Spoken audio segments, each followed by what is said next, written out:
Welcome back, everyone, to Talking Devils, brought to you by talkingdevils.co.uk. I'm your host, Keane Franey. Today, I'm joined by former Manchester United players Phil Marsh and Lee Lawrence. Here today to talk all things Manchester United, all things Watford this weekend. Also going to chat about the Lingard contract situation. Also going to talk, obviously, the derby game that happened before the international break, and so on and so forth. I haven't seen these guys in 2 weeks, and obviously because the international break was on, and look, I think we all dread that from time to time when it happens mid-season. Not for me though, because Ireland were banging in the goals during the international break, and the Irish CR7 done the business. So for me, the international break was probably a welcoming thing, because of the form at Man United lately. But anyway, Phil, haven't seen you in 2 weeks. How's the form? How are you keeping? Yeah, good. Thanks, mate. All good. Football's been going okay. Again, we've sort of been picking up points and doing okay. We've got a big game tomorrow actually in the FA Vars against Bursko, so that should be a tough test for us. That's a sort of team in the league above us, so looking forward to that one. But yeah, everything else going well. Obviously moving house and stuff, so just cracking on with that, keeping myself busy. Yeah, you're a busy man these days, moving house, working away, playing football. Always seeing your team social media posts here. Seems to be scoring goals every week. So you're on a bit of form at the moment, and obviously big test now tomorrow with a team in the league above you. So I say the preparation's been going well for that. Yeah, definitely. Just looking forward to it. Obviously enjoying my football and looking to sort of, keep playing as long as I can. Obviously still enjoying it and offering something. So as long as that's the case, I'll keep going. And as you say, yeah, looking forward to that game tomorrow. It'll be a good test against a good side. So yeah. Yeah, that's absolutely bang on. And Lee, haven't seen you in 2 weeks as well. You're obviously very busy coming up to Christmas now as well. How's the form? Good evening, guys. Yeah, thanks. It's nice to get back on the show, lads, and have a catch up. Been very busy as usual with work. Again, hate the international break. I'm so glad that that's come to an end now. Can actually get back concentrated on what really matters, which is for myself, Man United. I'm sure it is for you guys. And it'd be nice to get back into some kind of normality and routine, especially with the podcast. Yeah, absolutely. Look, I think especially with the international break, there's not really much to talk about, is there? Like during the break, because obviously it's a 2 week gap, and thank God this is kind of the last international break we're going to have for quite a while. And between now and Christmas, it's all systems go. All systems go in terms of Manchester United. Massive couple of weeks coming up for us as a football club, even though last few weeks before the international break have been a roller coaster. That's the best way to describe it. But obviously, during the international break, there's been a lot of talk about Man United at the minute in terms of players' contract situations, in terms of players' form, in terms of players celebrating goals for their countries. Phil, I'll just come to you first. Obviously, Harry Maguire has been in kind of the limelight in the kind of last couple of weeks in terms of his form, in terms of I suppose social media apologies and stuff like that. He's been kind of in the spotlight because of that. Roy Keane spoke after the game the other night for England, and Harry Maguire took very well taken finish, a very good goal he scored for England. But he had a kind of a dubious celebration, and kind of, I don't know what was that was assigned to, whether it was assigned to the fans, assigned to the pundits, or was it both? What do you make of his celebration? And just following that, kind of Roy Keane's comments, and following that, do you think it was kind of justified considering his current form in the Man United shirt at the minute? Yeah, I mean, it was an interesting situation. I think, Harry Maguire this season for Manchester United has been well below par. I think we all agree on that. He probably, needed that little break away from club football and scoring a goal for England, always a massive achievement, no matter who you're playing against. I actually think that the celebration hasn't done him any favours. I think it's something that he didn't need to do. I think it will. I think I said it at the time. It'll probably come back to bite him on the backside, because you know what it's like. People are always looking to shoot people down, and I think I understand that he's been getting a lot of stick. I understand he's been getting a lot of negativity, and as a footballer, that's just something you've got to deal with. For me, Roy Keane's comments were justified. I actually agree with him that, you know, you've got to, you know, concentrate on your own performances for club. Obviously, playing in your country is a different sort of ball game. Your bread and butters at Manchester United. You've come into the club. You're the captain. You know, you're an £80 million player. You've got to try and just keep your head down and not give yourself reason to be shot at. And I think that's what he's done with that celebration. I understand, obviously, sometimes as a player, you know, and thinking back myself, sometimes when you do get a lot of sort of negativity and, you know, people criticising you for your performances. But you've just got to be professional about it, and you've always got to try and, you know, just keep the sort of people who's going to try and shoot you down, don't give him any reason to do that. And I think by doing that celebration, I think he's sort of, you know, made it harder now that he's got to perform now in these next couple of weeks. Otherwise, that celebration will be getting banded about all over the place and saying, you know, what are you doing? And I think it's just, you know, something that it'll probably be a learning curve for him moving forward. Yeah, look, I think for me on Maguire, like, I think Roy Keane's comments were justified because I think you look at his current form for Man United, he hasn't been himself. And, like, I think he'd probably be first to admit he can do a lot better. Like we've seen last season, especially in the second half last season, how crucial Harry Maguire was to Manchester United's defence. He was kind of turned into a leader. He was growing into the role of a captain last season. Obviously, when you consider this season, he's coming on the back of obviously a loss in the European Championship final. He's been struggling with injuries and is struggling for form. And like this season hasn't gone his way, but for whatever reason, he has a chip on his shoulder for all the wrong reasons. And look, for me, as you said, Phil, like concentrate on your club football, keep the head down, try play yourself back into form. Because a celebration like that, you know, it's just going to bite in the arse. And the thing about this is now, the next time he makes a mistake, the next time, you know, he's in the headlines for the wrong reason, people are going to be looking at that. You know how fickle social media is. You know how fickle people are in general in this day and age. They're going to be going back to Harry Maguire on this and using that celebration against him. So, look, for me, I just hope he can kick back into form very quickly, because the Christmas period, as we all know, you'll know better than me in terms of being at Manchester United. This is meant to be the time of the season when Man United really start turning up and they really kick into gear traditionally. And if this is the case, we need Harry on full form. We need the rest of our defense in good form. But I think just, you know, that celebration, I think, was a bit over the top for me. And, you know, look, hopefully Harry can, you know, kick all this to one side, forget about what happened before the international break, and just concentrate on his football and concentrate on Manchester United, because that's the most important thing, first and foremost. And Lee, what are your thoughts on Maguire's situation? Are you kind of in agreement with Roy Keane that was kind of embarrassing? And did you think maybe, you know, he seems to be a man under pressure at the minute? Yeah, I'm very much on the same wavelength as both you guys, and basically what Roy Keane said. The lad's made a mistake. You know, he shouldn't have celebrated that way. You can understand he's frustrated. He's turning up on the pitch for United. He probably is, you know, trying his best at the minute, and things just aren't working out for him as a footballer. Especially this day and age, I can imagine the amount of stick, like I say, not just from the fans, you know, verbally from the stands, but also through social media platforms. You know, he's probably everywhere he goes, he's getting a load of grief, and to be honest, quite a lot of it is justified for his performances. So I think it's just been a frustration kind of thing why he's celebrated that way. Like I say, he's kind of made a rod for his own back, because it would have got a hell of a lot of supporters backs up him doing that. I mean, let's be honest, who've we played into this international break?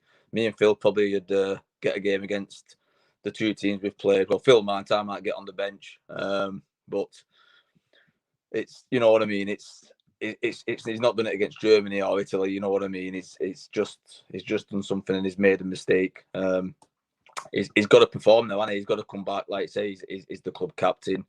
We all know on his day he can be a real good player. He's not showed that for most of the season. Hopefully, this international break's given him a bit of confidence scoring the goals he has done. Hopefully it'll be a turning point for him this season and he can kick on. But like I say, silly mistake. He shouldn't have done it. He's made himself look like a bit of an idiot.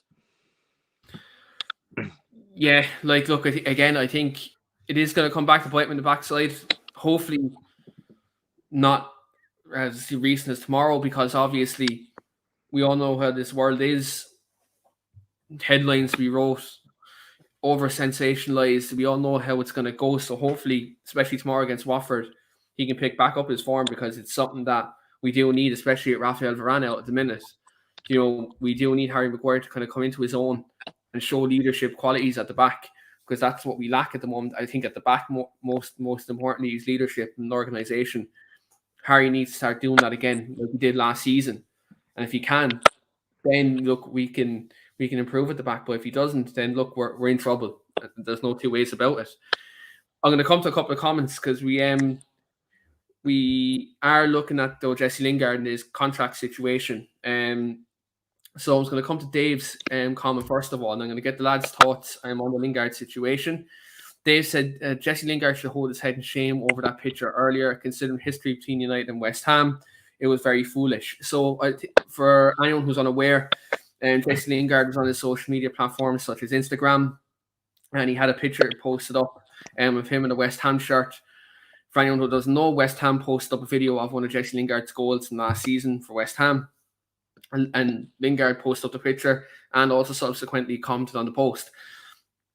Obviously, Man United fans have been commenting on that issue now, because look, he's proactively posting up pictures in another club's jersey. He's, again, talks came out today that he's not going to be signing the contract, because he's out of contract in the summer. I'll come to you first, Phil. What's your thoughts about Jesse putting up a picture in kind of another club shirt, and also about his contract situation? The fact that he has nearly 6 months left in his contract, and this could have been resolved in the summer. We could have got £30 million for him. What's your overall thoughts on this whole Lingard situation at the minute? Well, obviously it's not ideal, is it? I mean, Man United at this moment in time is in a really sort of it's turmoil. Let's be honest with the situation, and I think this kind of thing isn't going to help the situation. And obviously, it's unprofessional. I think it shouldn't obviously have been done. Whether there's talks going on behind the scenes, or whether Jesse Lingard doesn't want to sign and move and go back to West Ham in January, that's obviously down to him and the club. But to actively put a picture on sort of the day before a game and to sort of do it on social media where you're going to sort of get a load of abuse, I think it's just totally unprofessional from his point of view, and it was a very, very stupid thing to do. I mean, I don't know if he's been advised to do that, or whether that's just himself doing it out of frustration because he's not been playing. I'm not sure, but yeah, this is obviously something that it's bad publicity for him personally and for Manchester United again. But again, this is the kind of world we're living in now. The social media side of things have took over. Back when me and Lee were at the club, this kind of thing was nowhere near the levels of what it is now. And I just feel as though the dressing room and the characters and the people who were at the club at that time wouldn't have allowed anything like this to happen. There wouldn't have been, any of this kind of thing that would have been allowed to happen. And that's just, the way it was. And that's why that club and that team was so successful, because they had people in the dressing room who would manage all this side of things. So Alex Ferguson was an amazing manager, but he also had players and leaders and personalities and characters in the dressing room who could, nip things in the bud when things weren't going well. Performances, people needed an arm around them, or, whatever it may be, that would get done and dealt with. And there was never really any, unnecessary sort of drama or unnecessary sort of, things that could put the team in a bad light. And obviously at this moment in time, it just seems as though everything's sort of going wrong for Manchester United, and this is another sort of piece to that puzzle that we're sort of putting together at the minute of bad things. And Lee, just on the back of what Phil said there in terms of what Sir Alex used to have in terms of leaders in the dressing room and characters in the dressing room to kind of police, I suppose, nearly almost Man United players and have them in check and make sure that on and off the pitch that, standards are being met. Obviously, we've the likes of Cristiano in the dressing room. Cristiano is obviously a leader and someone who I think we all know by the way he carries himself, he has the best standards possible, and he's a player who's a role model. But do you think, looking at this current dressing room now, that we don't have them characters in the dressing room who carry themselves professionally, or do you think maybe is this just a different day and age and a different type of player that there is now compared to when the likes of Keane and Scholes and Neville and Giggs were in the dressing room? No, we don't have the team. We don't have that mentality anymore. The squad what we've built don't have the players, like Phil said. Phil hit the nail on the head with, you stepped into line. You wouldn't just get it off the gaffer. Keane would be there, and you'd have it off him. Gaz Neville would be there. Phil Neville would be there. Scholes, even to a point, Giggs. You know what I mean. You knew if you stepped out of line, or if you was a bit flash and you was doing silly things, i.e. what Jesse Lingard's done.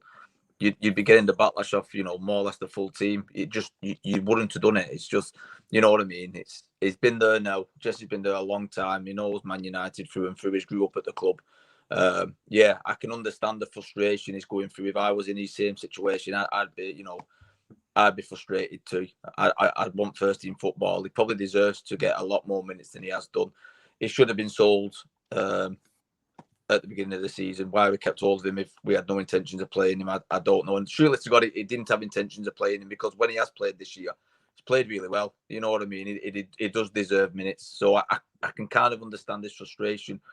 But at the end of the day, what he's got to think of is growing up at Man United, like the likes of me and Phil have. The difference is he's been getting a very, very healthy sum of money every week off Man United, playing or not.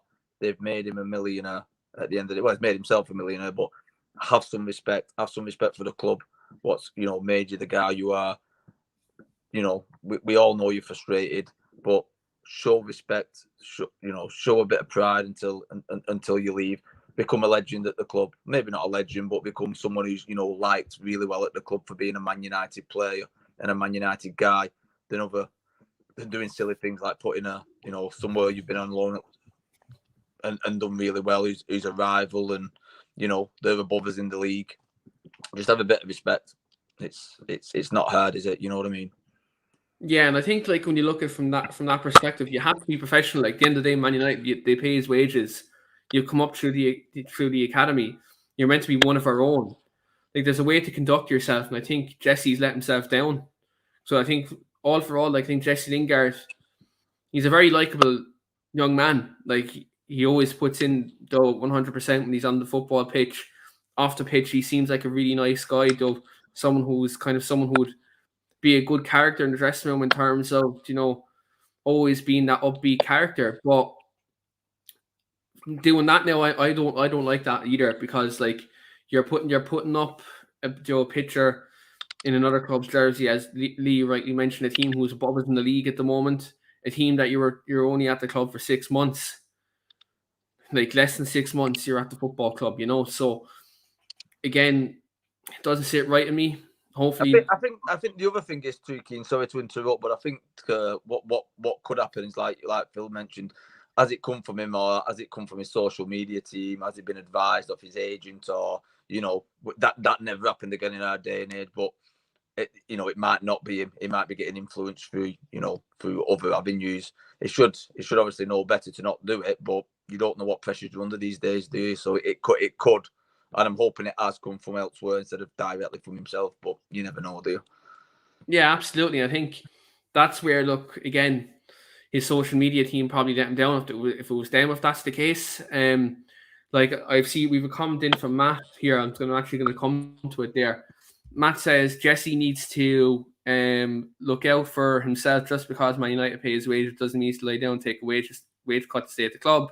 He wants to get back in the squad and need to move. Yeah, look, I think we can all agree he needs to move, and that's completely relevant. But when you're under contract at a football club, when you're at a club, there's a way to conduct yourself, and there's a level of professionalism, especially at Man United, that once you're at the football club, you show them respect. And when you're posting up a picture in another football club's shirt, that's disrespectful. I don't care if you're getting a game or you're playing every week. That's disrespectful. You don't do it. So at the end of the day, there's a level of expectation in terms of professionalism at the football club, and what he done is unprofessional. And I think that's a fair point. I think any United supporter, true United supporter, will completely agree that Jesse needs to go for his own good. You know, we don't want to keep him at the club because it is lowering his chances with the England, and he's not progressing the way he should progress because he's a top quality player. And I think if you're a true United supporter, you know, we'd be glad to see him gone so we can progress in his career. I think it's more like you say, it's more about the respect for the club than anything else. Really, what's going to get most people's backs up.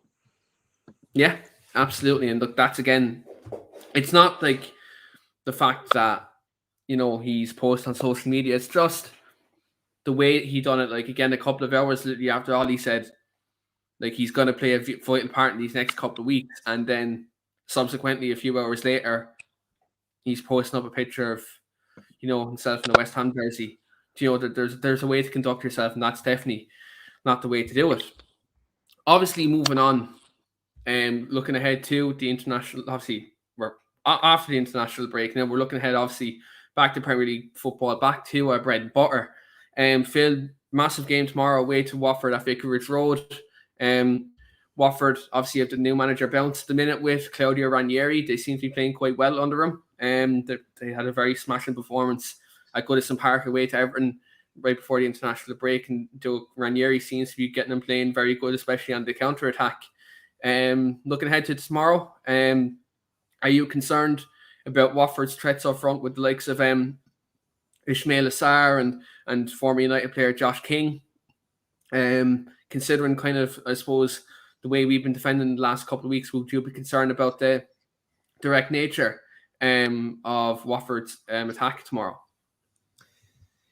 Yeah, I mean, definitely. I think I spoke last night with Rach, Reese and Grant about the Watford game, and I think, you know, it is going to be a tough game, even though, you know, Watford, I mean, I watched them a couple of weeks back against Liverpool, and he was pathetic. It was, you know, a terrible performance. Liverpool were outstanding that day, but Watford didn't offer anything at all. But as you just touched on there, I think in the last couple of weeks, they've sort of, you know, found a little bit of form. Everton, you know, to be losing and to come back the way they did and score so many goals, I think, you know, they'll be confident. And at the moment, I don't think there's that fear factor for any club playing Manchester United, which there always has been in the past. So, yeah, I think it's obviously going to be a tough physical game. You know, they've got a lot of players who can, you know, if they turn up, they can hurt you and they can, you know, put a good sort of performance in. Sar's a very good player. I like him. Obviously, Josh King's been scoring, you know, quite frequently in the last couple of weeks. So it's going to be a tough test. For me, again, though, I always come back to this. If Man United turn up and they can play to the potential, then, you know, there should be no reason why we shouldn't be winning that game of football quite convincingly. But as we've seen so many times this year with United, the inconsistencies of performances, you know, individuals dropping well below par, you know, team performances not sort of hitting the heights that we should be doing with the sort of caliber of players that we've got. For me, you know, it's going to be a tough game. I think, you know, really on paper, it should be a game that we look at and say, yeah, that should be an easy 3 points. But at this moment in time, with everything that's been going on, you know, players dips in form, the manager's been getting a lot of abuse and negativity, you know, the social media things with Lingard, there's a lot of stuff going on around the club at the moment that's sort of got negative vibes and you know, may sort of make it a little bit more of a tougher test, because obviously the pressure's going to be right up on there on the manager to get 3 points. So yeah, I actually feel like this is a sort of big moment in the season for us to sort of maybe turn a corner and try and, you know, pick up a couple of results and see if we can sort of go on a little run, because otherwise the season could be sort of over, you know, before Christmas, and that's obviously, you know, a United fan's worst nightmare, but something that could be a reality with the way things have been going. Yeah, I think especially, I think tomorrow is like it's massive, because you consider like the defeat to City, like in the derby. I think look, that for any United fan, the manner we lost, I think, was disappointing. And we need to bounce back. And we need to bounce back quickly, because I think the title, if you look at it now, is a long way away this season. Providing our rivals have a catastrophe of results in these next couple of weeks, I think the title is more or less gone at this point. I don't think we can do a claw back 11 points. Based on evidence on current form, I don't think we can claw that gap back. I think this moment in time, top 4 has to be the aim, at least to solidify Champions League now at this moment in time. At the start of the season, it wasn't the aim. 100% it wasn't. We were like, if anyone goes back and watches this podcast at the start of the season, we were all saying a title challenge is bare minimum this season and a trophy. That's like, now, like, we had to obviously curtail them expectations back quite slightly, considering our points and league position at the minute. You'd be thinking at least top 4, and most definitely the FA Cup this season has to be. It's a must now this season. But yeah, like, I think it is a very tough game. Like, I think the way Watford play, they're direct, they're decent on the counter attack. Ranieri always has his teams well organised. They'll be happy to sit back, to sit deep on the 18-yard line and soak up pressure, and they'll be happy to do that.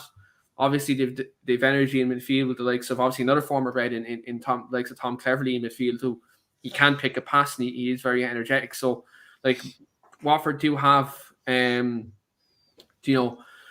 have their own qualities in their own right, and they've the new manager Bounce at the minute. So we do have to show up at Vicarage Road tomorrow. It is a tough place to go for some teams. Now, obviously, Liverpool went there and absolutely smashed them to bits, but like, Liverpool are smashing everyone at the moment, not just Watford. So, like, look, I think we do have to go there and get the right result. And for me, I think we have to go there with an attacking mindset tomorrow. Like, especially in midfield, we have to control it in midfield. Like, for me, I'll have my head in my hands if I see a back 3 and then 2 proper defensive midfielders in front of the back 3. Because essentially what we done against Man City, we played 7 defensive-minded players against Man City, effectively, and we gave up the ball. So if we're going to play a back 3 tomorrow, we have to have progressive midfielders in midfield. Donny van de Beek. And obviously, reports came out this week that Solskjaer is very impressed with Donny this week. So hopefully, if that's the case, let's get Donny van de Beek on the pitch. Like, I think if there's a time now to show your trust and show to know that you do want him at the football club, now is the time. Because obviously, look, City and Liverpool, they're gone. Now you look at these next few fixtures now in these next couple of weeks. Chelsea, Arsenal, Watford, Villarreal. Like, these are all tough but winnable games. Winnable games, most definitely.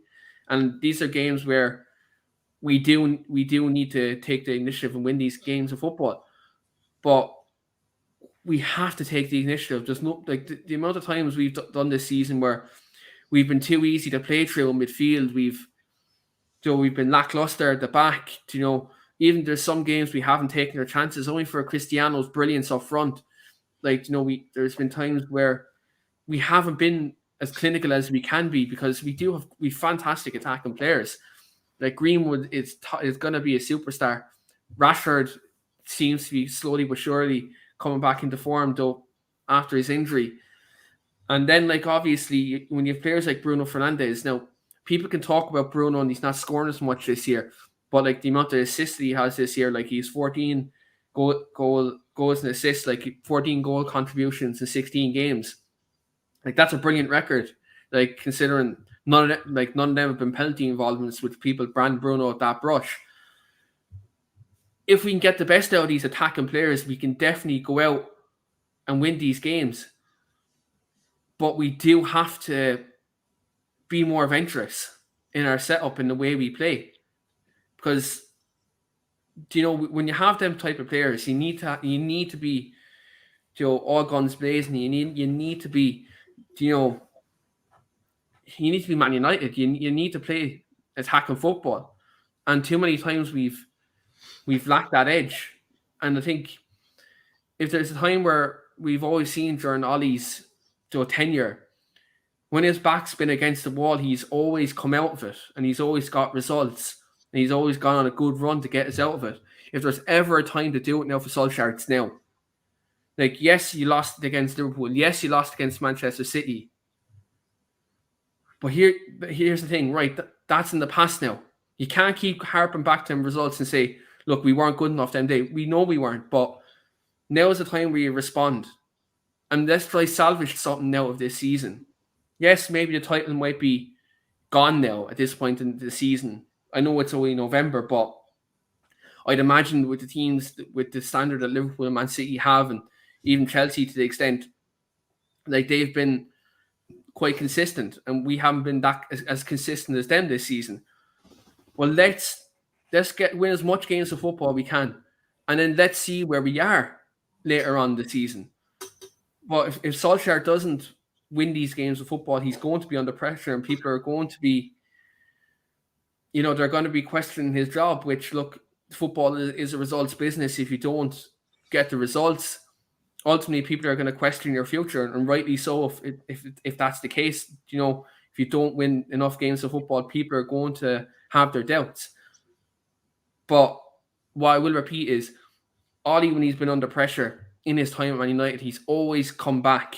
He's always got results, and the players have played for him. So I think this is a massive, massive stage in Man United season, and probably the most important part of his season now, these next 2 weeks, because you feel Villarreal in the Champions League, lose that, and the possibility of Thursday night football is there. Chelsea and Arsenal, 4 days between each other. They're two massive, massive fixtures, but winnable. So I think we do have to get as much results as we can and as quickly as possible. Lee, in terms of, I suppose, the loss of Raphael Varane at the moment, obviously he's been an integral figure when he's been fit. I'll throw up a bit of a stat there for you. When Varane's been playing in this team, we've won 67% of the games he's been involved in, whereas without Varane this season, we've only won 23% of our games when Varane's been not available. Are you concerned that, without his presence at the back, that maybe against these teams who do play this direct style like Watford or Chelsea, when they might have Lukaku back next week for this, are you concerned with the lack of Raphael Varane, that maybe Ollie has to play this defensive system to kind of accommodate for the loss of Varane? At the minute, with whoever we play, it could be Chelsea, it could be Wigan Athletic, and I'd still be concerned that we was going to get battered at the back, and that's just being truthful.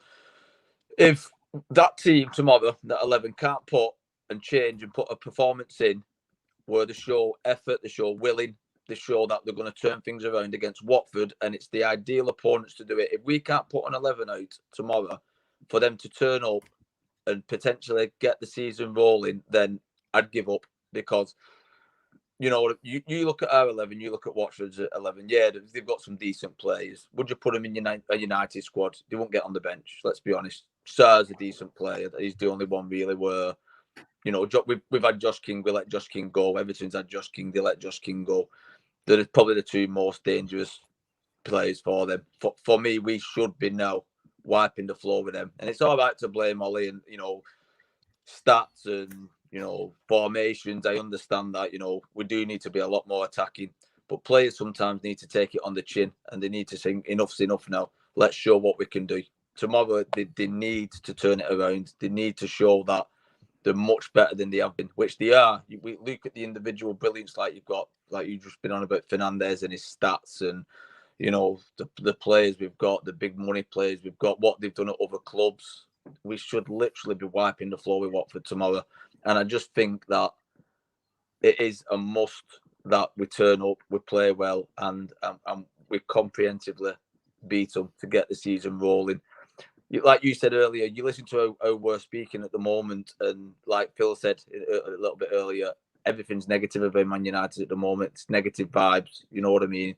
At the beginning of the season, we was all hopeful that we'd be up there challenging for titles, and it's been coming, and look at the players we've signed, and I actually thought we would do it this season, or we'd definitely be there or thereabouts. Now we're looking at top 4, and I'm not convinced unless we do very, very soon turn these performances and turn these games into wins, that we might not even get top 4, which will be disastrous. So just to get that point across, I feel like if we don't turn up tomorrow, then like I said, there's going to be me and there's going to be a hell of a lot of other guys what are not going to know where to turn and what's going on.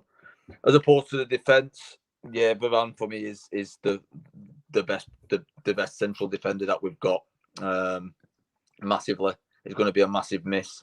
The other lads really haven't proved themselves. We've not got a set back four where you'd say, yeah, this is going to be the back four what's starting all the time now, especially with Maguire's performances. But individually, when they're on the day and they're on the game, they're all good defenders, world class defenders. They're just not showing it. So it's a hard one because, like I say, all season we've been banging on about a defensive midfield player. What's missing, and I still do think it is missing. But I think it's coming to light now. The problem's a lot more than just one defensive midfield player. I think it's the whole defensive system that we've got and the players that we've got what need to step up massively.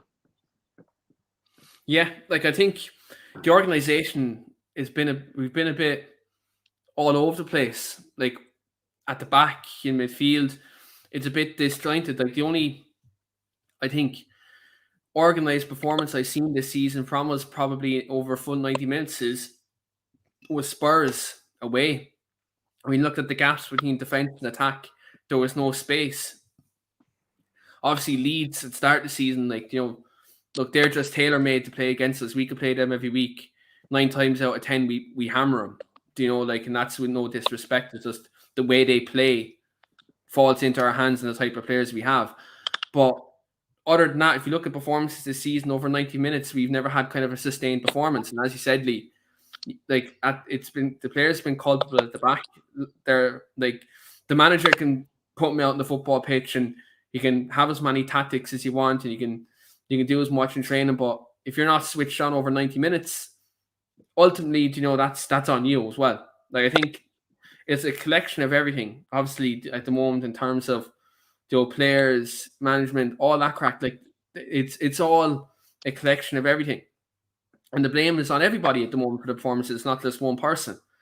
But I think at the moment, like I said, I think tomorrow there needs to be a comprehensive win tomorrow.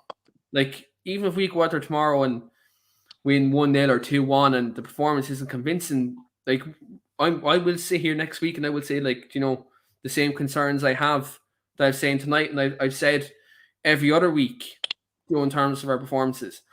I think there needs to be a U-turn now, and the players really need to stand up, be held accountable. The manager needs to stand up, be held accountable. Like, we're Manchester United Football Club at the end of the day, and there's a certain standard, and it has to be met at this football club. And one thing I say is, at least you have to try. At least try.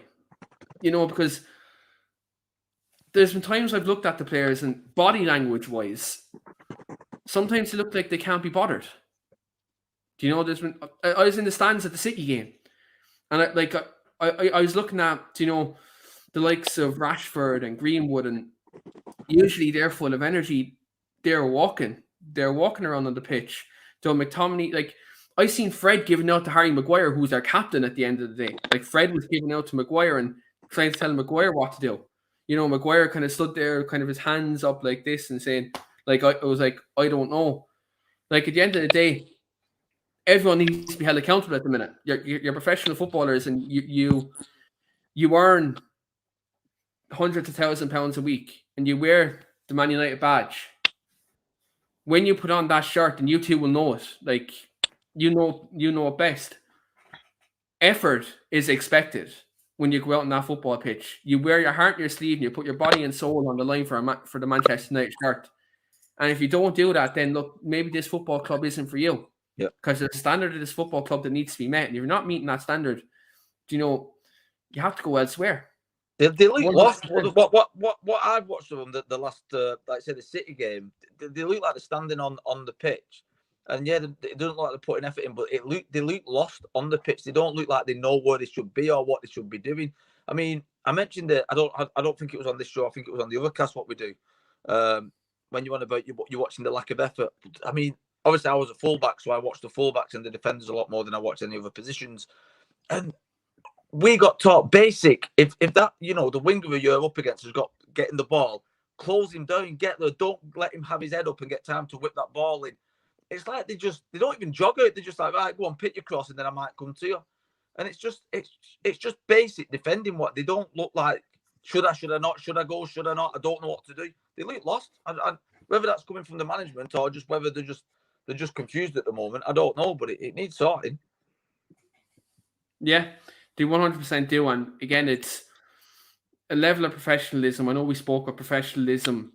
And if you're not putting effort in a Manchester United shirt and you're playing like you have fear in the United shirt, then maybe this club is too big for you, and I think that's massive. I'm going to touch on Wayne's comment here as well, just obviously on a more positive note. Obviously, a huge thanks to everyone who's watching the podcast tonight and who do listen on Apple Podcasts and all the other audio platforms.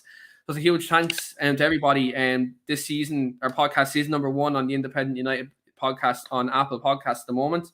It does mean a massive, a lot to myself and Phil and Lee and Paul and Wayne and Dave and Scott, like everyone who's on this. Everyone does a fantastic job and puts fantastic commitment into this podcast. So thanks very much to everyone for watching, everyone who listens, and we do love coming here every week and talking about Man United and talking, engaging with your comments and receiving your feedback after the shows. I really do enjoy it. Always love seeing it before and after the shows.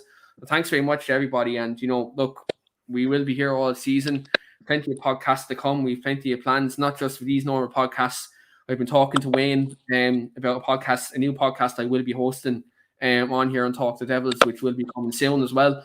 So do stay tuned for the amount of content we do have on our YouTube channel and also on our audio platforms. We've a lot of big plans coming this season, and so we do appreciate everyone's support this season and this all the time since we have been here. So and thanks obviously Lee and Phil for coming on here and putting up with me every Friday. So they're obviously busy men as well. So look, thanks very much to everybody for being on the show. Moving on to obviously lineups for tomorrow. 3:00 kickoff. It is a big game for Man United. There's some talks about back threes, back fours, certain players coming in. Obviously, we're clamoring for certain players to come in. I'm just going to come to Phil first of all, in terms of his starting 11 for tomorrow. What would be your 1 to 11 tomorrow, and what formation are you going with? Again, I touched on this last night. I think for me personally, I would go a lot more attacking. I wouldn't have the sort of 3 or 5 at the back, whatever you want to call it. I'd go back to a more conventional sort of 4 at the back. I'd put Van der Beek in there definitely. I'd give Sancho some minutes. So my team would be De Gea in net, Wan-Bissaka, Maguire, Lindelof, Shaw. And then for me, tomorrow, I would actually just go with McTominay. And then I'd have Van der Beek. I'd have Sancho. I'd have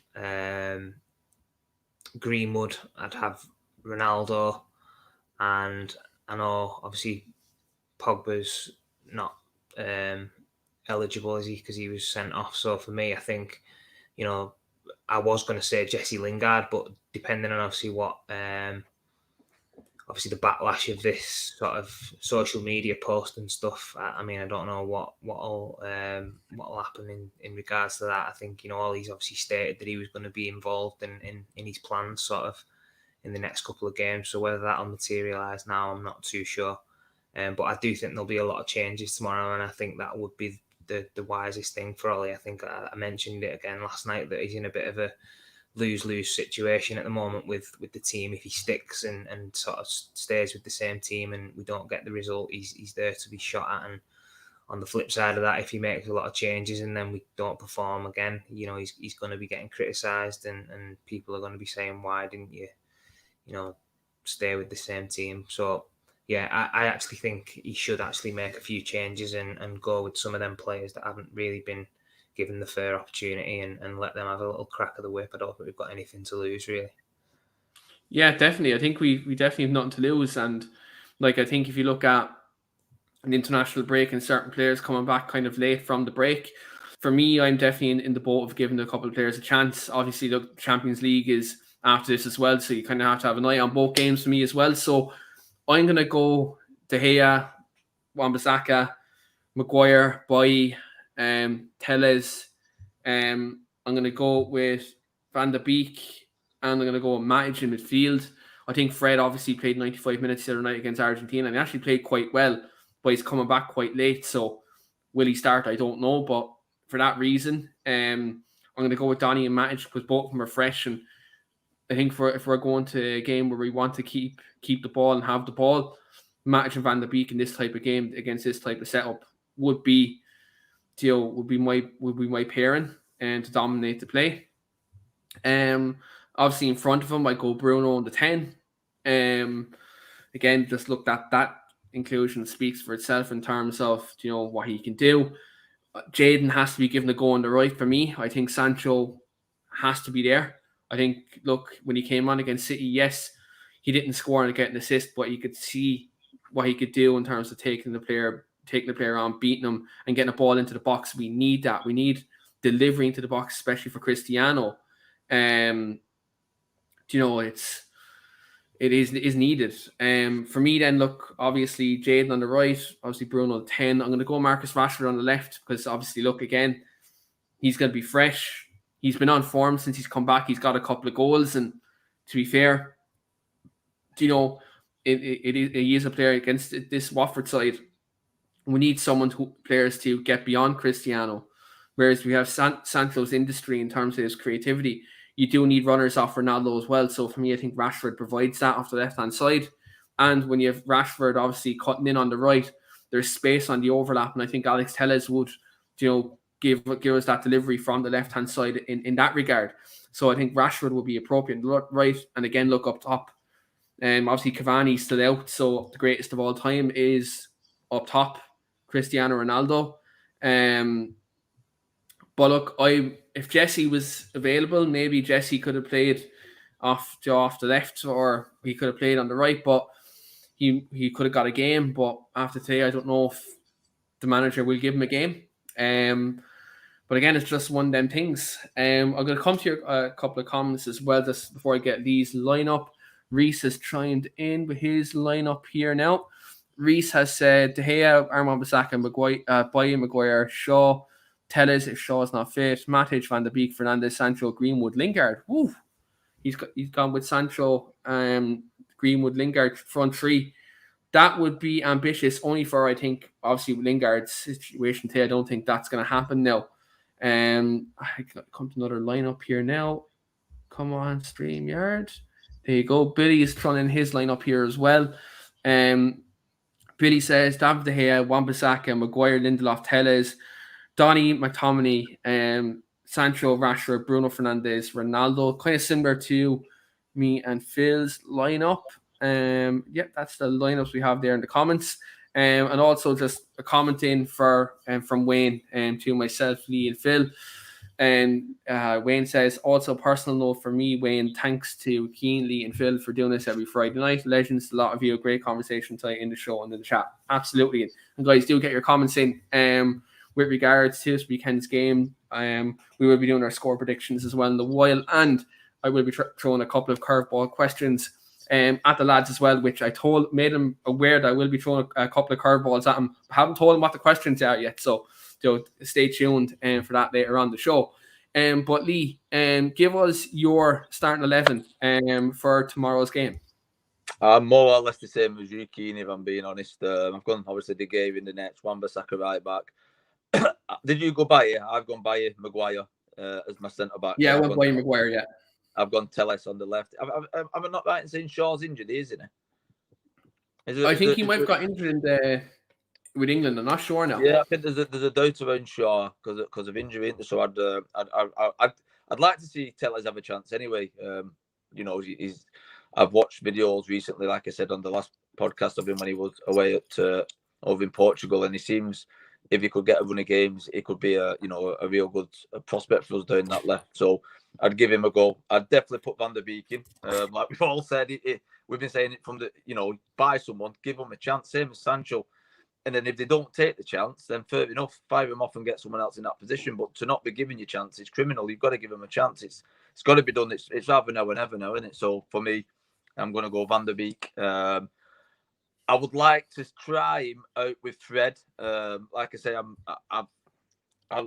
for me, Fred gets a lot of stick off a lot of players, and I've said it many a time. I do think it can be a bit of a scapegoat in that midfield sometimes. I think on his day, he's one of our best midfield players. Again, I don't think he's the answer what we need, but I like the way he plays. I like the attitude he plays with. He gives 110% every game. So I would put Fred and Van der Beek in there.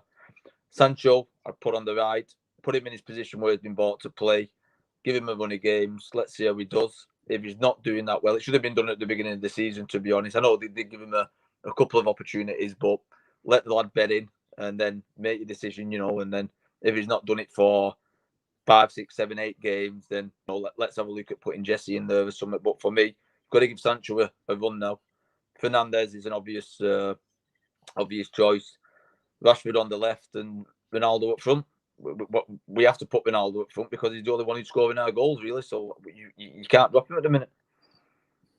Yeah, definitely. I think, look, when Cavani gets fit and we want to play more attacking, maybe you can play Ronaldo and Cavani up there. Maybe Ronaldo more to the left and Cavani up top like we have done. Or Cavani can even, play as more of a left-sided forward if needs be. He did do that against Atalanta when he came off the bench. There is options, and I think, look, we do need to utilise them. But as you said, Lee, I think Ronaldo is just a cert for up front at the minute. Like, he's banging in the goals week in, week out. And like, what's funny is, like, all the stuff that was said at the start of the season that Ronaldo was finished and this, that, and the other. Yet he is scoring more goals than the 100 million signing at Chelsea at the minute in Romelu Lukaku, and he also outscored him last season. And Ronaldo's 36 years of age. So, like, look, at the end of the day, I think 20 million is a bargain for the greatest of all time. And he's still scoring the goals now. Like, he's playing like £100 million sign at the minute. Like, he's been the catalyst. Now, I wouldn't say like we've been successful this season, but he's been a catalyst for the successful results that we've got this season. I think that's a fair assessment. So I think, look, Cristiano, we do obviously have to manage him. We do have to obviously manage his minutes and stuff like that. But is a player, well, look, we all know when you have a player of his quality in your squad, you more or less have to play him every week, 100%. In terms of score predictions for tomorrow's game, obviously, look, I've been giving dubious score predictions all season. I haven't got one right. Phil and Lee, to their credit, have got a couple right this season. I haven't. So let's get the lads' score predictions, and also guys in the chat as well. Give us your score predictions for tomorrow's game. Phil, gonna come to you first, pal. What's your score prediction for tomorrow? 2-1. I said last night. I got asked last night what my score prediction was going to be. I said 2-1. I think it'll be a difficult game. I don't think it'll be a game where we're sort of free scoring and it's going to be a 3 or 4 goal margin. I think it'll be a tough game just because of obviously the way things have been going recently. Obviously Watford, caused a few problems. Our defence haven't been able to keep clean sheets of late, so I think we will just about get over the line, but I don't think it's going to be a sort of easy afternoon. So yeah, I'm going to go for 2-1. So Phil is going to go for a tough and a nail-biting 2-1 victory for Manchester United. Lee, are you in the same boat as Phil for tomorrow's game? I'm actually going to disagree with Phil. First time ever. And I'll probably be completely wrong and Phil will be right. But like I said earlier in the show, if it was me and I was playing tomorrow and the way things have been going in the recent weeks, if I was on that pitch, and I'm sure the lads want to prove a point. So for me, I think they'll go out there and hopefully they'll take the game by the scruff of the neck. And I'm going to go for a very optimistic 4-1 win. I really going to go for it. I think we'll concede because we're still shaky at the back. So I'm not going nil because I think we're always going to concede a goal. But I think if the lads, get themselves together and try and prove that there is going to be a bit of a turning point in the season, then this is the game to do it, and this is the point, the game to show what the fans want and how we're going to go about it. Yeah, 100%. And this is definitely a time to definitely bounce back. And make a statement. Now, obviously, people say it's only Watford, but at the end of the day, you can only beat what's in front of you. And look, after 2 dismal results, a performance like that is needed and make a statement. And away from home, let's try to get that away form back to where it was. Because like 30 games unbeaten, we went. Let's try to get that. Let's try to do something like that again. That was something that Ollie did do last season that helped bring up that run, and he did bounce back and had that unbeaten away records. Let's try to get that again. For me, I can't believe I'm saying this, but I'm going 3-0 United tomorrow. I'm going to give us a clean sheet and a couple of goals tomorrow. I think Cristiano will inevitably grab a brace, and do you know what? I'm going to go complete madness. I'm going to go Donny van de Beek to get on the score sheet as well, to get a goal as well if he plays. That'd be an absolute dream. Donny van de Beek getting a game and getting a goal at the same time. Men can dream. Just because we're older doesn't mean we can't dream. So that's my result tomorrow: 3-0 and a Donny van de Beek goal. If this happens, Wayne, I know you're watching. We'll have to come back and quote this 100%. But I'm going to come to the comments and score predictions as well. Just to go to the comments. Reece said he's sticking to his guns and he's going to go 3-0 as well. So I'm not the only one who's mad enough to say 3-0 United tomorrow, that we're actually going to score and keep a clean sheet. Carlos in the comments as well says, I think we might draw. If the players do what they've been doing all season, we'll see more of the same, 1-1.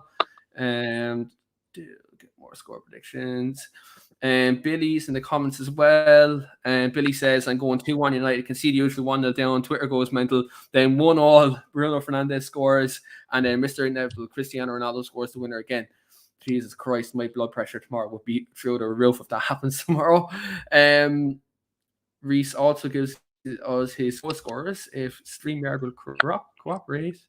And Reese says 3-0 Greenwood, Maguire, and Sancho to get an assist or at least score himself. Yeah, I'd love to see actually a Sancho goal. Like, people are calling him 007 at the minute. But look, let's hope he gets a score. He gets a goal and people can stop branding him that. And Billy says, I wish I could share your optimism. He says, I wish I could share your optimism, Keane and Reese. Yeah, look, I don't know if it's blind optimism at the minute, but let's hope we can go out and get the result. I'm actually going to talk to the lads a bit off topic of current Manchester United, because obviously both lads are former Man United players. Phil is still currently playing football at the minute. It's going to come to both of them just with a question, because I've on my own, like, I've interviewed players before, and I've asked this question before, and in my time of talking to the lads the last 3 months actually, never asked them this question. Phil, I'll come to you with this question first of all. In terms of like before a game and pre-match, do you have any like particular pre-match superstition or pre-match the kind of routine do you go through before every game, or do you kind of change it up before every game? Not really. I mean, I do sort of a few things the same, but yeah, I've never really been a superstitious type. I always sort of just, go with the flow. I'll eat maybe some of the same things before the game on a morning of a match. But when I actually get to the ground or whatever, when I'm playing, nothing really sort of that I've sort of done that we'd class as superstitious. I actually have kept the same pair of shin pads though for the last, I'd say about 15, 20 years. I actually got a pair I've got the same pair of shin pads that I got from when I was at United. I still wear them to this day.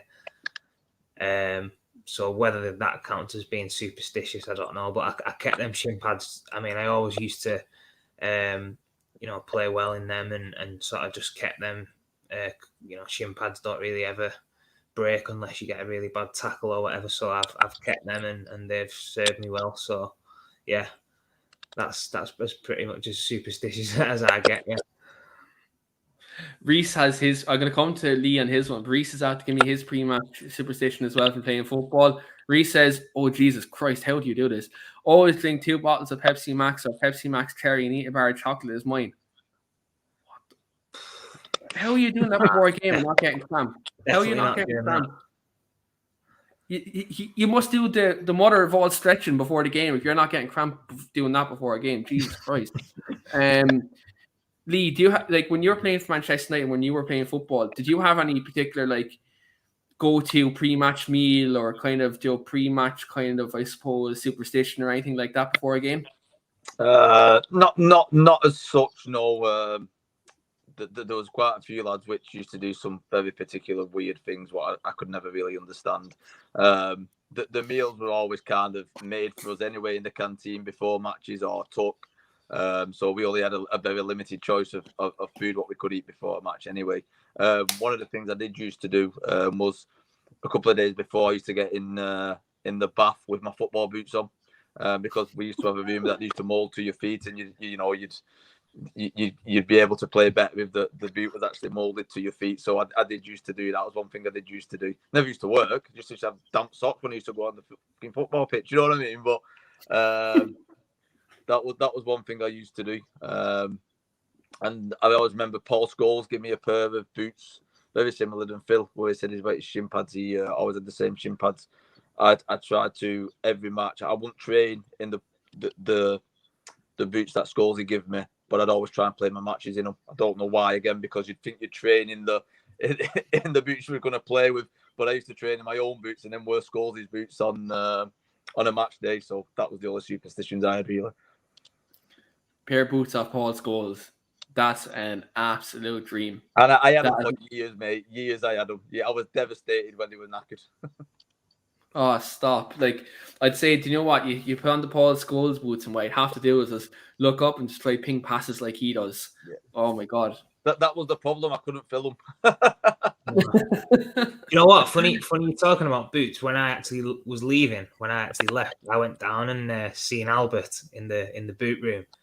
And I actually raided like loads of the first team players' boots. Like I just said to him, any boots that are like going, can I have some? And he gave me, fair play to him, he gave me like a little bin bag full of about 5 or 6 different players' boots. I got like Rio Ferdinand's, I got a pair of Ronaldo's, I got Rooney's, Scholes's, and I kept the majority of them in me mum and dad's cellar. I've still actually got some of them now. Albert were quality when he used to whinge like mad every time you used to ask him about anything. Can we have a pair of boots or a jumper or my shorts have ripped? He'd absolutely give you hell. But then instead of giving you one pair of boots, like he'd give you 3 or 4. And he was like, just give me the boots then. And that's that one thing that I always sort of look back on and think, the way we was treated when we was there, and obviously they do anything for you. You got treated like kings. Going abroad, always had the best food, the best clothing, boot deals. It was sort of, and that's, going back, 15, 20 years. So, I can only imagine what it's like nowadays. But, amazing, obviously, memories and to be able to get certain players' boots who've, for me, I've always treasured them. And I actually wore a few pairs that I got given, which I wish I'd have kept really now, because they're sort of, things that you'd want to sort of keep and look back on and sort of keep as like mementos. But amazing sort of memories to think back and look back on them kind of things.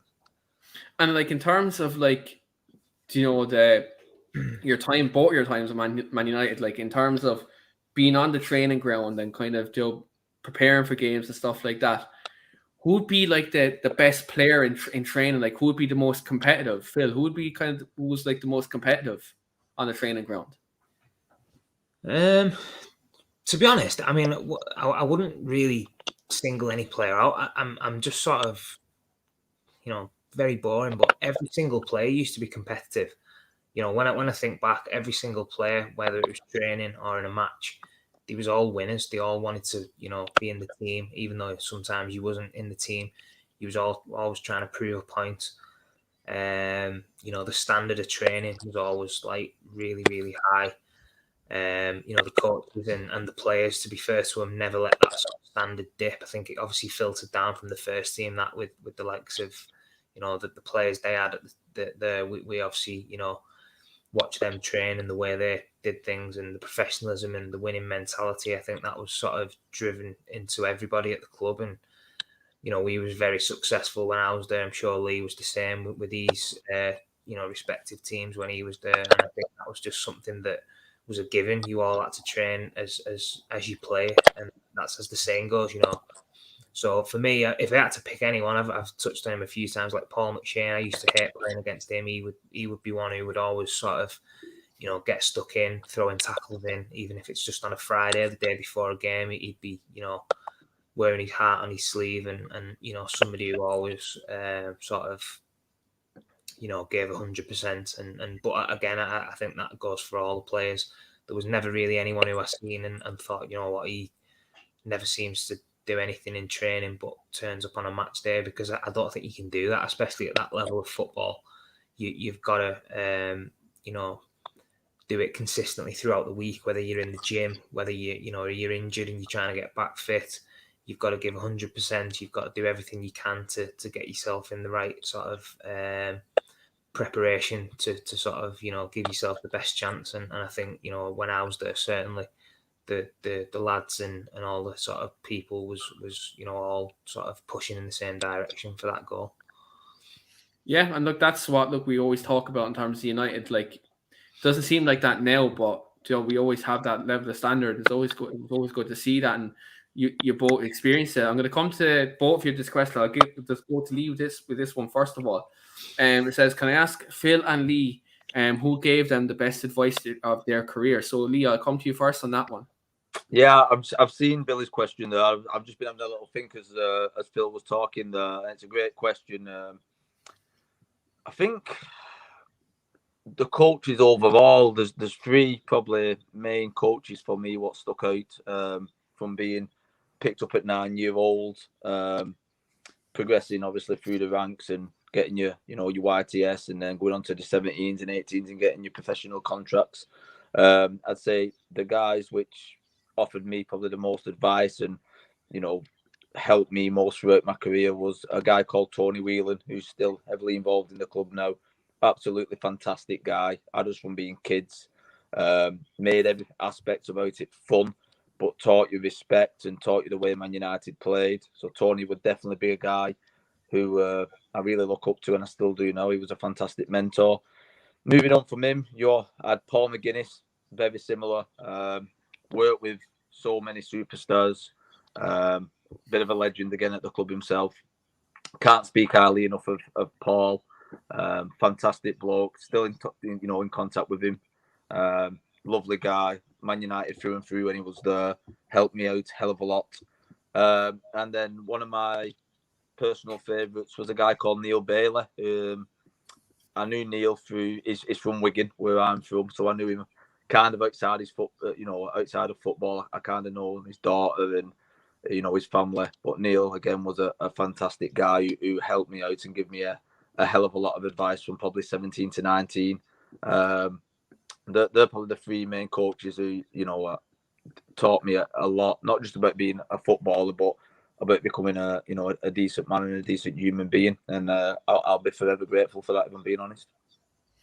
And with regards to this as well, Phil, obviously Lee's talked about the influences he's had there, and he had quite a few at the football club in their career.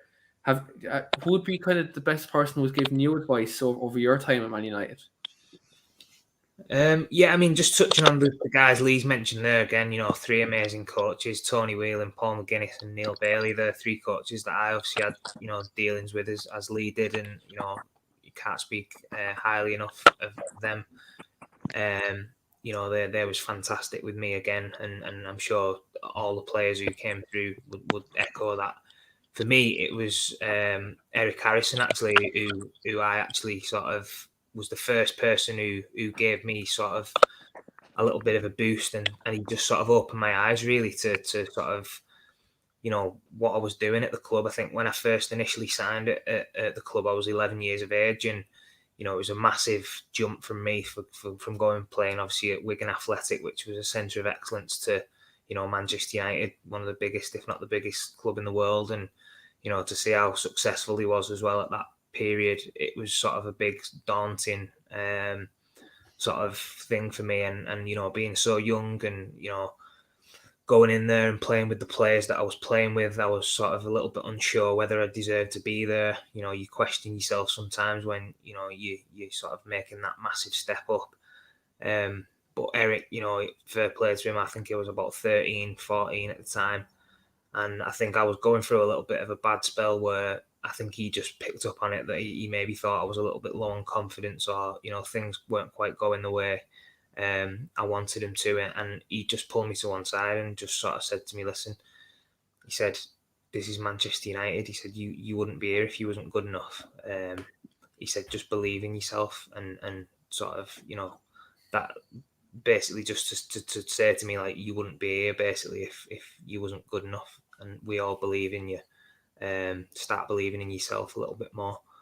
And from that sort of point onwards, you know, that was a big turning point for me. You know, I actually sort of took that on board, you know, understood what he was saying, and sort of, you know, that was a sort of pivotal moment for me. I always remember that, going home in the car and just thinking about it. And, you know, it was something where I actually, you know, got a positive reaction from that. And I think it was something that, obviously, you know, Eric's one of the best coaches that Manchester United's ever had, if not the best.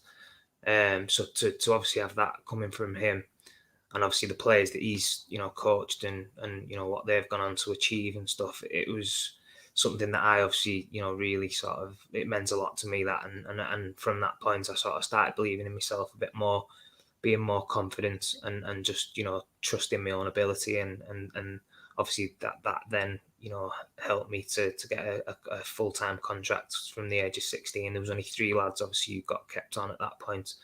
Myself, Danny Simpson, and Richie Jones. So, you know, if it wasn't for that talk maybe with Eric and me, maybe, you know, believing in myself a little bit more, that might have been, you know, a different outcome. So yeah, obviously that sticks with me as one of the biggest sort of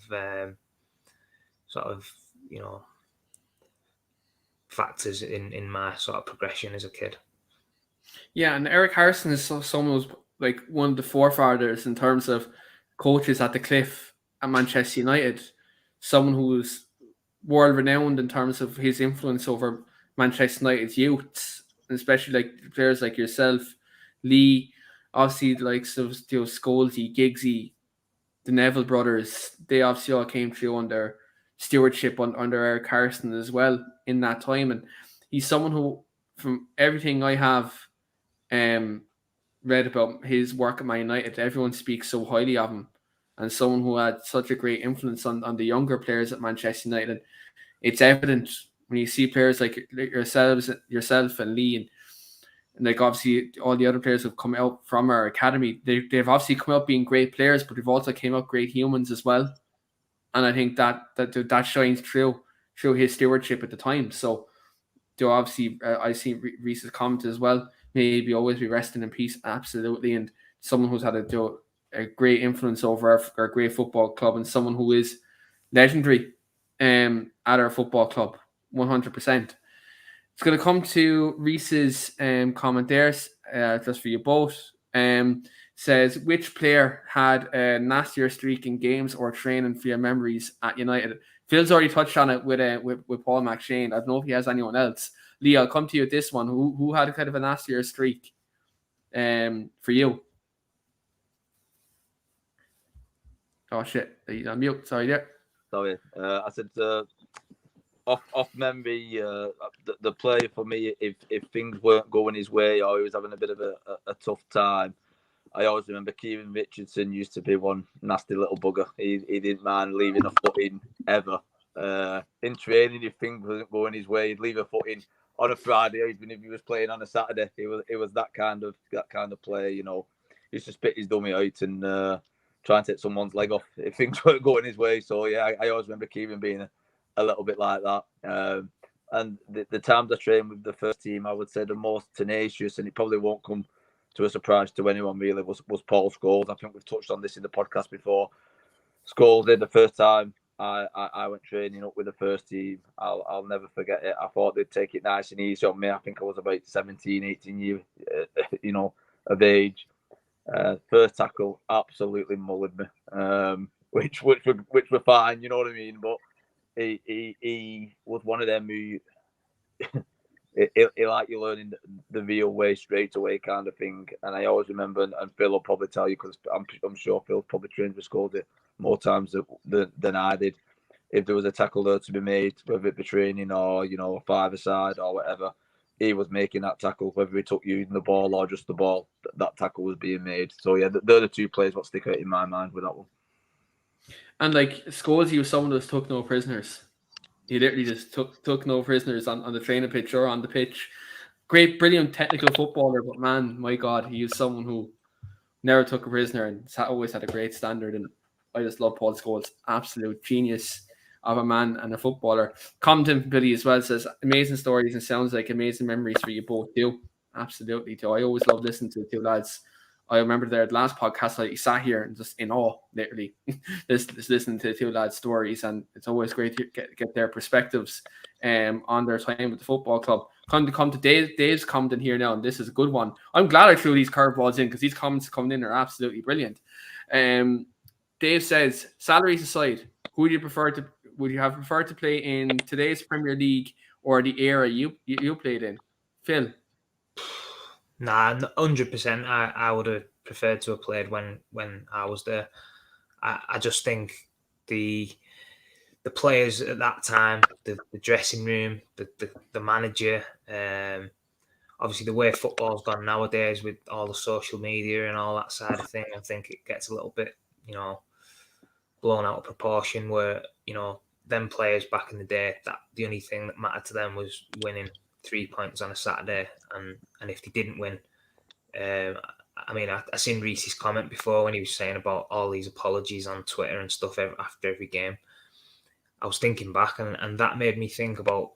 I remember sometimes when some of the first team players used to get beat, and the morning after you'd go into training, and it'd be different with you. Not in a nasty way, but you could tell that they was really, really disappointed, really, really upset. They had that steely look in their eye, and they was looking forward to that next game of football to put it right and to make sure that, you know, whether it was a personal performance or as a collective group, that they went out and made sure that they sort of had a positive reaction. Now, I'm not saying that doesn't happen this day and age, but for me, instead of posting a tweet on Twitter or, you know, writing stuff on social media, you just get your head down and you concentrate on training hard the next day, and you make sure that next game you put it right and you bounce back and you at least work your socks off and give 100%, which I don't think some of these current players are doing. That's the bare minimum that you should be doing, regardless of performance levels. You've got to work hard and you've got to try and, you know, fight for every single ball, which I don't think that's where we're at this moment in time. So for me, if I was going to choose to play in the current period now or back then, it would have been definitely back then. I just feel as though everything back then was more sort of suited and more what I would want to be involved in. And would you hold that same sentiment in terms of the both eras of the Premier League? Yeah, mate. I'd get sent off every single game now if I played, and that's not a word of a lie. I would definitely get sent off every single game. I could not play this tick-attacker, can't put your foot in. The first thing I used to do, and I always remember, it was my dad what taught it me, because I was always quite a small defender. The first thing I always got, make sure the player knows you're there on the first tackle. Do you know what I mean? That was the mentality we grew up with. And it was either leaving a foot in or making sure you went in with a tackle hard. The tackles we used to put in what would be classed as a good tackle would now get you sent off. For me, the game's gone too soft. I know things evolve and things change, but for me, I like watching the times before even I played, and you watch the likes of Vinnie Jones and people like that, you know, Eric Cantona, and you watch these type of guys who, you know, there was real men who like to play the game and didn't do all this rolling over, and, you know, you get touched in the eye and you go off for 20 minutes, and it's not my game anymore. And you say game now, for me, it's more of a business football this day and age than a game. When we were playing, you played because of the love of the game. You played salary. The question was with salaries. I think if you ask any of the lads from my team or Phil's team or that kind of either he wasn't bothered what salary he was on. He was playing for Man United. You know what I mean? That was the law of why we did it. We loved being at the club. We loved the club. It didn't matter what you was getting offered a week or if you was any, match winning bonuses. It was a bonus at the end of the day. But just to be playing for Man United and playing the game you love, that's what it felt like when we was playing. Like I said, this day and age, it just looks like there's no loyalty anymore with anyone really in world football. They just want to go where the money is, and it's a no-brainer for me. I would have much rather have played when I was playing than to play the game now. Definitely, we're talking about my favourite era of the Premier League. Even though the Premier League now is fantastic, like it's entertaining and it's a great level of football. Like obviously, sports science and all that comes into it. The level of fitness and performance is great. Like don't get me wrong, but like when you look at the era that I was brought up in, watching the likes of Roy Keane, Paul Scholes, Ryan Giggs, Wayne Rooney, young Cristiano, like that's the era I was brought up watching, and like that's the era I look at and say like that was a great era of Premier League football, and that'd be the one I'd rather myself if I was in your shoes. But look, the questions tonight have been absolutely fantastic, and look, again, I do appreciate your answers, guys, as well in terms of your pre-match rituals and training ground and stuff like that. I was hoping one of you'd have a proper superstition. I was hoping to get that out of you. I was just thinking, like all professional footballers, there's some sort of superstition or pre-match routine, because I know myself, like playing myself, my pre-match superstition is I have to have a certain playlist on before every game. I have to have a certain playlist on in the dressing room and like on my headphones for the game. If I don't have it on, it sets me off a bit if I don't have that certain playlist on to get me going and get me buzzing for a game. But that'd be my pre-match superstition. If that isn't played, then it's part of my routine gone. But that'd be my superstition anyway, pre-match superstition, if anyone in the comments wants to know. But look, thanks very much everyone for watching today's podcast and for listening to today's show live on YouTube or on our audio platforms. Literally, Reese just up thrown in the comment just before we finish up. I will ask this last question to Phil and Lee just before we wrap up. Just to bring it up, question for Phil and Lee: from your time at United, do you have any regrets with Annie? Do you have any regrets that you have and you could go back and change? Who's going, me or Phil? But go on, work away. Go on, Lee. No, I wouldn't say regrets. At the time, I thought that I gave it my all. It's only when I'm 30, 37 now, and you look back, and I've mentioned this guy before on the show, Ben Collett. You looked at the way Ben used to dedicate himself to the game, and I thought I dedicated myself to the game. But when it becomes blatantly obvious when you get out of the game and you get a little bit older, you probably could have done a little bit more. Although at the time you think you can't, and you're doing everything you can, and that. You look at the likes of Ben Collett and what he did, and maybe if I would have just give it that little bit extra, I might have got that nod where other lads are getting that nod to go playing with the first team and that. But no regrets. Like I say, one of the guys mentioned it about the memories. It's although we've not made the money and we've not had the lifestyles probably that most lads who go on and play for United have. The memories stick with you for a lifetime. You know what I mean? The memories what can't be taken away, and you'd much rather have lived at United and grew up at United for 11, 12 years and had them memories than not. So regrets, no. I'd do it all again in a heartbeat, if I'm being honest. Yeah, absolutely. And no one can take away their memories. Nobody can take that away from you. And the fact you've played for Manchester United, the biggest club in the world, and the club that you love, there's no better feeling than that. Phil, do you have any regrets or anything like that, just on the back of Reese's comment? Yeah, pretty much same as Lee, really. I think, when you're there at the time, you do feel as though you're giving it everything and you're doing extra. But, someone like a Ben Collett who I remember Ben, and he used to be doing, so much more than any of the other lads and sort of going that extra mile, if you like. He was somebody who, at the time used to get probably a lot of stick off some of the other lads, and he was, maybe made a little bit of a sort of made fun of, if you like. But again, it's he was doing it for the benefit of himself. He wanted to make himself the best player he could be, and when you look back at that, fair play to Ben. And obviously he had a bad injury and something like that, which ended his career. But he was doing everything he could to make himself as good as he could be. And I think for me, yeah, it could have maybe done a little bit more. If I hadn't been involved in that car crash, I didn't get in the car at that moment in time. You can't, obviously, hindsight's a wonderful thing, and I can't say I regret doing that. But obviously, that at that moment in time was probably when I was sort of, playing some of my best football. I'd literally just been, captain of the youth team. I'd made me reserve team debut and stuff like that, and then I get in that car accident and I'm out for 12 months, missing out on 12 months of sort of progression and football. So obviously that was a big sort of turning point for me, and a big thing to sort of try and recover from. That was a massive setback, sort of at a pivotal time. But yeah, other than that, really, I don't really have any regrets. I think you've as Lee's touched on there, you've got the memories that stay with you for your rest of your life, and that's something that people can never take away from you. We was lucky enough to play with some of the world's best players. Probably one of the best managers that's ever been. And as I say, we went to amazing countries. We got treated so well, and got all the best boots, clothes, food.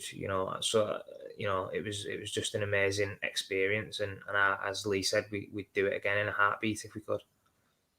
Yeah, absolutely. And when you've played with all these great players, you've gone on all these kind of great experiences that you've had. That's something that you can tell your kids, your grandkids. You can tell your family, your friends. Like no one can take that away from you. And something that not many people in this world are fortunate enough to play for Manchester United Football Club, and you two have had that privilege. So that's absolutely fantastic. I know we're meant to wrap it up there, but literally 2 final questions have just come into the comments, and they've both said last question. So I'm always I'm always a man. I'm always a man of the people. So look, I will absolutely come to everyone's comments. Dave says here, last question for me. The level of player across all clubs has dropped dramatically over the past 10 years. Do you think you'd have made a better career in the Premier League if you played today? I'll come to you firstly with that. Question. What was the question? Do you think you'd have a better career if you was playing today? Was that the question? Do you think you'd have a better chance of playing this day and age than when we were? I'm not sure. Like I say, I was kind of an old school defender, and that's been wiped out the game now. I mean, I did like overlapping, I did like attacking, and for the last, I'd say, couple of years, we did play as a wing back. It's just I'd have to adapt my game massively if I was to have played today. It was injury what stopped me from playing at 21. I snapped my medial ligament in my knee. And I couldn't get back. I tried for years and years. To be fair to Sir Alex Ferguson, when I was 20, I thought I was getting released, and he dragged me in the office, and he actually gave me another year's extension, although I hadn't really played that much that season. So they did give me the opportunity to try and get my knee better. Unfortunately, it didn't happen. So it was kind of, I didn't really know, and you don't really get that closure really, because when injury finishes you as a footballer, you don't know how far you could have actually gone.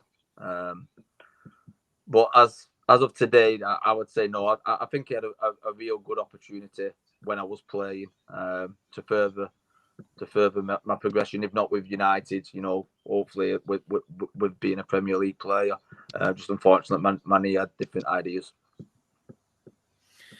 These things you can't control at the end of the day. Like injuries happen in football, and it's always kind of a case of wrong place at the wrong time, and unfortunately that happened for Yuli. But again, as you said, like you can't take their memories away. Like, and again, it's just like Sir Alex to give you that extra year. He had that confidence in you to rebuild yourself. So that's something that can't be taken away, 100%.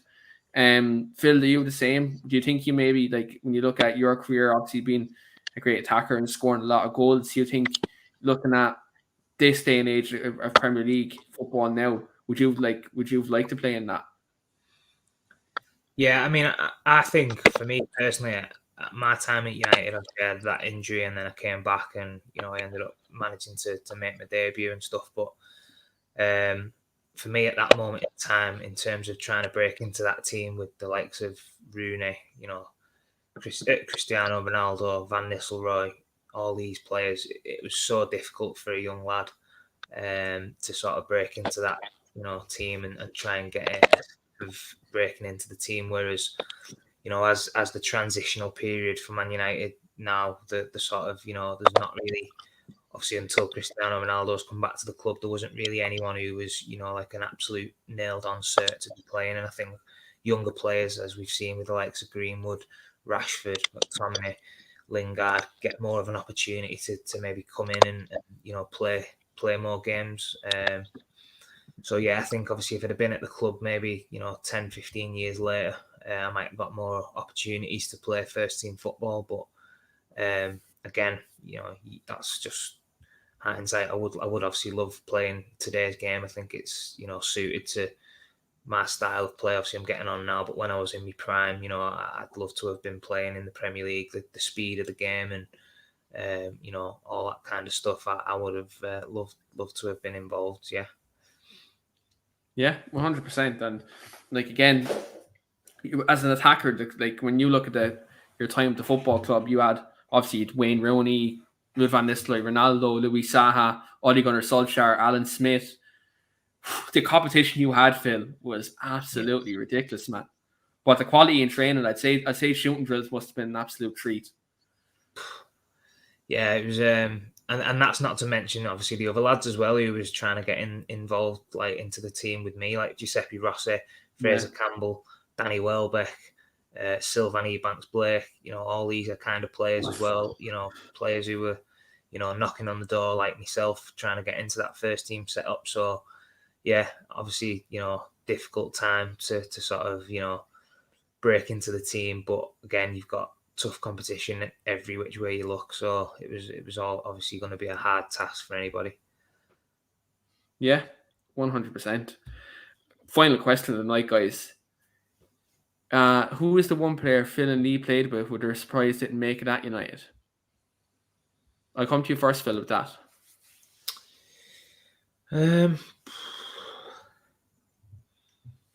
Probably two players stand out. I mean, I wouldn't say they didn't make it at United, but obviously Gerard Piqué, with the career he's had, maybe wasn't given enough time maybe to sort of, get himself settled into the English game. I think he struggled a little bit with the physical side of the English game when he came over initially. Obviously playing in Spain, you get a lot more time on the ball, stuff like that. Whereas when he came over, I remember him, on the ball, he was fantastic and, great driving out of the defence and playing balls into the midfield and stuff. But just the physical elements and obviously playing in the tempo and the speed of the English game sort of caught up with him a little bit, I think. But, he was someone who obviously went back to Barcelona and he's been one of the best centre-backs in world football for the last decade. So he was somebody who, I was a little bit surprised that looking back didn't maybe, play as much and maybe, the club could have kept him. But again, that's obviously, fair play to him. He was always going to go back to Barcelona. But the other one I just mentioned was Giuseppe Rossi. I think he was somebody when I sort of, went full time and he signed, he was somebody who I actually thought was probably, one of the technically best players I've seen at that level.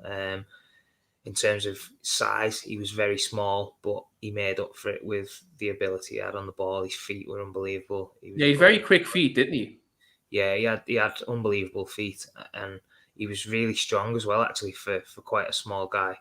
And I had some great sort of matches playing up front with him, and we sort of hit off a good partnership. And I used to, enjoy playing with him because he made intelligent runs, and we sort of, had a good relationship. So for me, I thought he was sort of someone who I was banking on to sort of break into the first team and do really well. I mean, he's had a fantastic career, but again, because of the caliber of players that was in front of him at that time, I don't think he sort of got a, fair, or maybe couldn't get decent enough sort of crack at the whip to sort of, nail down a regular sort of run of games. But he was an exceptional talent who I thought would have been somebody who would have played for United a lot more than he did.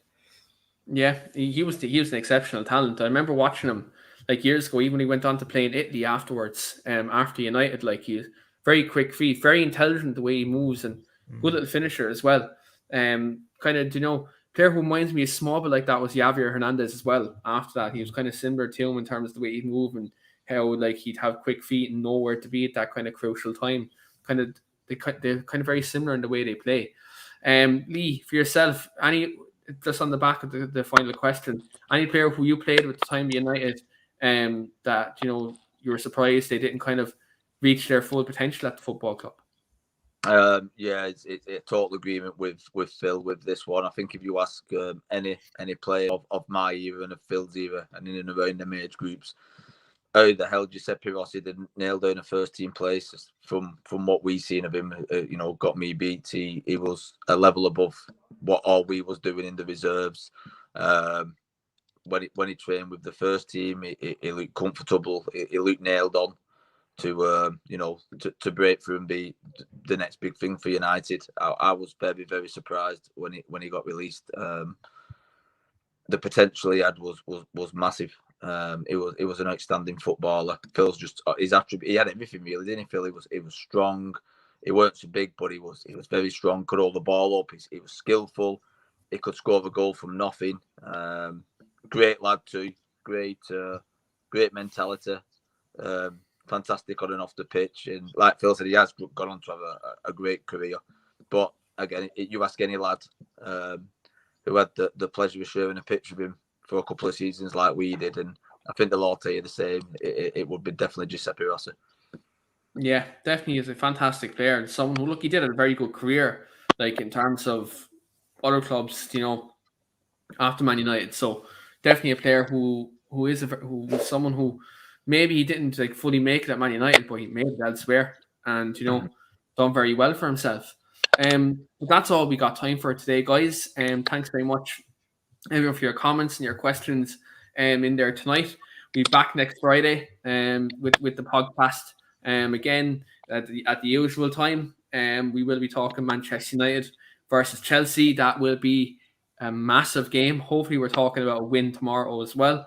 And we'll look ahead to that game as well as the Champions League. So look, thanks very much everyone tuning in and everyone who's going to listen on our audio platforms as well.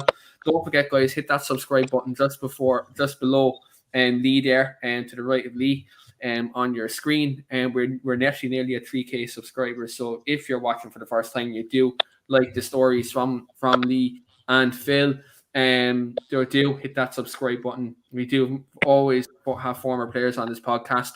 We have Paul Parker on every Monday with Wayne, and then also we've former United defender Scott Wootton on with Dave as well every Sunday. So look, do check that out on our YouTube channel, and look, they're also on our audio platforms such as Apple Podcasts and so on. Thanks very much everyone for watching. Check out www.talkwithdevils.co.uk, and until next time, we'll see you next Friday.